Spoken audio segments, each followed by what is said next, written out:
they want to fight in the UFC, MMA, kickboxing, Muay Thai. But let me tell you something.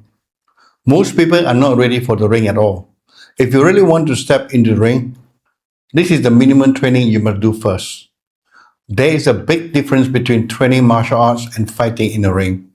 When you enter the ring, everything changes. The pressure, the stamina, the fear, the speed of the opponent.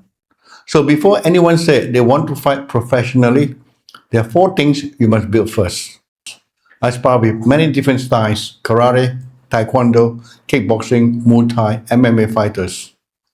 And I've trained fighters who compete in tournaments. I want to explain the real preparation before entering the ring. If you want to fight in the ring, your training must include four key areas: cardiovascular stamina, 2. Conditioning, 3. Pad training and striking power, 4. Real sparring experience.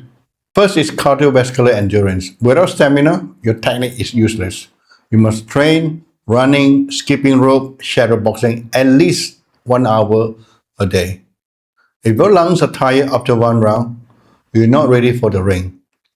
Second is body conditioning. You must train your body to absorb impact. Example, wooden dummy training, pad conditioning, core strengthening, leg conditioning. This builds structure and durability. Third is pad works. This develops timing, accuracy, combination flow, power delivery. You must hit, focus pad, tie pad, heavy pad, and practice real striking combinations. Number 4, sparring. And this is the most important. Real sparring, you must spar with different size, different styles, different speeds, karate fighters, kickboxing fighters, Muay Thai fighters, MMA fighters. Because the ring is unpredictable. That's what the last thing is called ring experience. And here is something very important.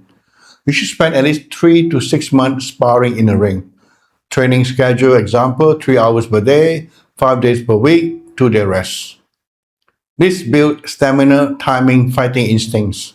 After 3 to 6 months of constant training, then test yourself. Enter small grassroots tournaments first. Do not rush into big events. Start small, experience the pressure, learn how you feel in a real fight. And remember something important. Wing Chun was designed for real combat and self-defense, not for sport competition rules. But if you want to compete in the ring, you must adapt your training accordingly. So before you say you want to fight in the UFC, before you say you want to fight MMA, ask yourself, have you done these 4 things? If not, you are not ready for the ring yet. If you enjoy learning the deeper understanding of Wing Chun, I share over 50 years of experience in martial art, teaching the principles, structures, energy, relaxation, real combat, and understanding. This is Wing Chun Wisdom. See you in the next video. Before you move on, take a moment to test your own Wing Chun. I have made a free 2-minute test. Will your chain punch fail you? Record 1 round, score yourself, and I'll show you the drills to strengthen what's missing. The links in the description.